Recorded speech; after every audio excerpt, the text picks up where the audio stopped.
Speaker sir, ఇప్పుడు నేను లేవాలని కానీ మాట్లాడాలని అనుకోలేదు. గౌరవ ముఖ్యమంత్రి గారు మాట్లాడుతూ సభను తప్పుదోవిచ్చే విధంగా ఆయన మాట్లాడినప్పుడు సభ యొక్క రికార్డును రెక్టిఫై చేయడం నా బాధ్యత. బికాస్ నేనేదో ప్రశ్నకు సమాధానం చెప్పాలనో విమర్శ చేయాలనో నేను మాట్లాడే ప్రయత్నం చేస్తలేను. వారు మాట్లాడినారు కనుక మేము డెఫినెట్గా దాన్ని క్లారిఫై చేయడం మా బాధ్యత అధ్యక్ష. అయితే అధ్యక్ష, ఆ రోజు కామన్ మినిమం ప్రోగ్రాంలో కేసీఆర్ గారు పెట్టించడమే కాదు, షిప్పింగ్ పోర్ట్ఫోలియో అడగకుండానే ఇచ్చారు. ఆ రోజు డిఎంకే పార్టీ నాకు షిప్పింగ్ పోర్ట్ఫోలియో ఇవ్వకపోతే మేము యూపీఐ నుంచి బయటకు పోతామంటే, నేను మంత్రి పదవి కోసం ఢిల్లీ రాలేదు, నాకు ఈ పోర్ట్ఫోలియో అక్కర్లేదు, వారికి ఇచ్చేయండి, నేను వచ్చింది తెలంగాణ కోసమని షిప్పింగ్ పోర్ట్ఫోలియోను స్వచ్ఛందంగా వదులుకున్నటువంటి చరిత్ర కేసీఆర్ గారిది, టీఆర్ఎస్ పార్టీది అధ్యక్ష.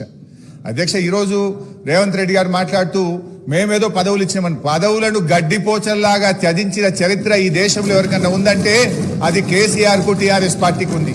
త్యాగాల పునాదుల మీద తెలంగాణ తెచ్చిన చరిత్ర ఉంది అధ్యక్ష. అనవసరంగా మేమేదో పదవులు ఇచ్చినామని, మేమేదో పదవుల కోసం పాకులాడినామనేటువంటి విధంగా వారు మాట్లాడద్దు. ఆ విషయానికి వస్తే రేవంత్ రెడ్డి గారు ఏబీవీపీలో షురువైండు, టీఆర్ఎస్ లో పనిచేసిండు, తెలుగుదేశంలో వేయండు, కాంగ్రెస్ లో వేయండు, మరి రేపు ఉంటాడు.